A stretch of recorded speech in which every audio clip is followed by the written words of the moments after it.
तहरीक इंसाफ भी बड़ी सख्त जान निकली है, और ये इतनी सख्त जान निकली है कि इसका किसी ने बिल्कुल भी सोचा नहीं होगा कि ये बर्गर जो हैं ये इतने सख्त भी निकल सकते हैं। और बर्गर वाकई कुछ ज़्यादा ही सख्त इस वक्त निकल आए हैं। कौमी असम्बली का आप रोज़ाना का इजलास देखें, जब हलफ बर्दारी हुई उसके बाद स्पीकर डिप्टी स्पीकर का इलेक्शन हुआ, और उसके बाद फिर वज़ीर आज़म का जब इलेक्शन हुआ, तो पाकिस्तान तहरीक इंसाफ के जो ये जानवर बने हुए हैं, जानवर में इस वजह से कह रहा हूँ कि ख़वातीन भी इनके साथ नहीं है, मखसूस नशिस्तें इनके साथ नहीं है, इनमें से आधे ऐसे लोग हैं कि जो फॉर्म 45 हाथ के अंदर लिए फिरते हैं लेकिन कोई उनकी सुनने वाला नहीं है। तो जैनवन की बात मैं इस वजह से कर रहा हूँ कि ये जैनवन जो हैं पाकिस्तान तहरीक इंसाफ के 90 से जो जायद इस वक्त मेंबर्स हैं, आप इनकी सूरत हाल देखें। इनसे सवाल किया जाता है कि जी आप का मकसद क्या है यहाँ आने का, तो कोई कहता है जी हमें तरक्याती काम के लिए वोट मिला ही नहीं है, किसी ने हमें इसलिए वोट नहीं दिया कि हम जाके सोलंग बनाएंगे,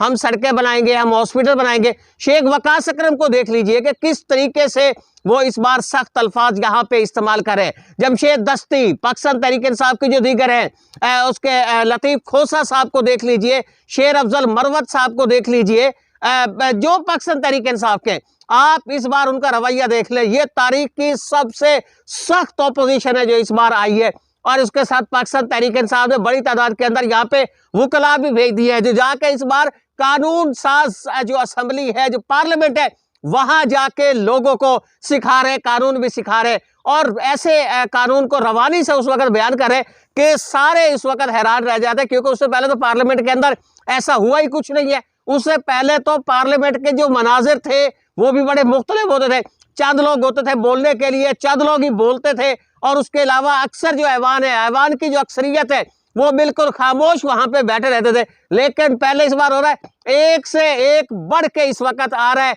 अगर यहाँ पे आप गौहर अली खान जो है पाकिस्तान तहरीक इंसाफ के जो चेयरमैन है उनकी तकरीर देखें तो उसके बाद शेर अफजल मरवत आ जाते हैं, जमशेद दस्ती आ जाते हैं, शेख वकास अकरम आ जाते हैं, दीगर आ जाते हैं। और मैंने ऐसा देखा कि ऐसे अरकान पार्लियामेंट के जो माजी के अंदर मशहूर थे कि ये बिल्कुल ही बोलने वाले नहीं है, ये गूंगे हैं, ये बोल, इस बार वो भी बड़े जोर से बोल रहे थे। बड़ी कोई इस बार तो तब्दीली जो है पार्लियामेंट के अंदर कोई वाकई लग रहा है कि इस बार की कोई ऑपोजिशन आई है। ऑपोजिशन इस बार कमाल की, बड़ा टफ टाइम इस वक्त यहाँ पे मिलने वाला। और सबसे जो अहम तरीन बात है जिसका मैं पहले भी आपसे कह चुका हूँ कि इस बार वो कह रहे हैं कि जी हमारा पहला मकसद इमरान खान को लेके आना है, दूसरा मकसद यहाँ पे रियल डेमोक्रेसी को बहाल करना है। कोई भी जो यहाँ पे MNA है कौमी असम्बली के अंदर, किसी से भी आप इंटरव्यू करें, किसी से भी कोई सवाल करे तो उसका जवाब ये होता है कि उसको तो वोट मिला ही नहीं है ना, उसके लिए नाली के लिए, सोलंग के लिए, हॉस्पिटल्स के लिए, जो बड़े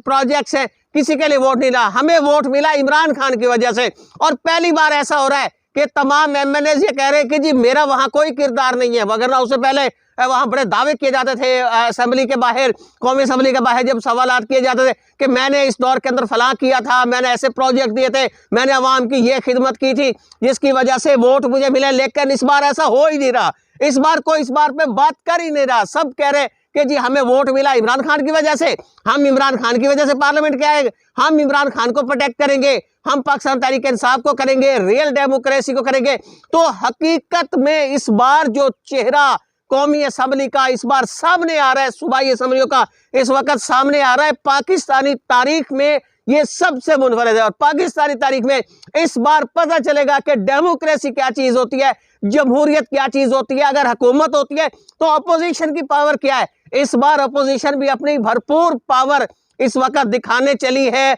और अभी तो ये बड़े मुख्तसर से इजलास हुए, और इन मुख्तसर इजलास के दौरान जो इस वक्त अपोजिशन कह रहे अपनी आई पे आ गई है, अपोजिशन भी अपनी आई पे आ गई है। और अपोजिशन जो इस बार करने जा रही है ये भी किसी ने नहीं सोचा होगा। और हुकूमत जो है उसको ऐसा टफ टाइम मिलने जा रहा है कि शायद हुकूमत भी ये सोचे कि ऐसी अपोजिशन चौधरी तो चंगे सी इजाजत दियो तो अल्लाह ने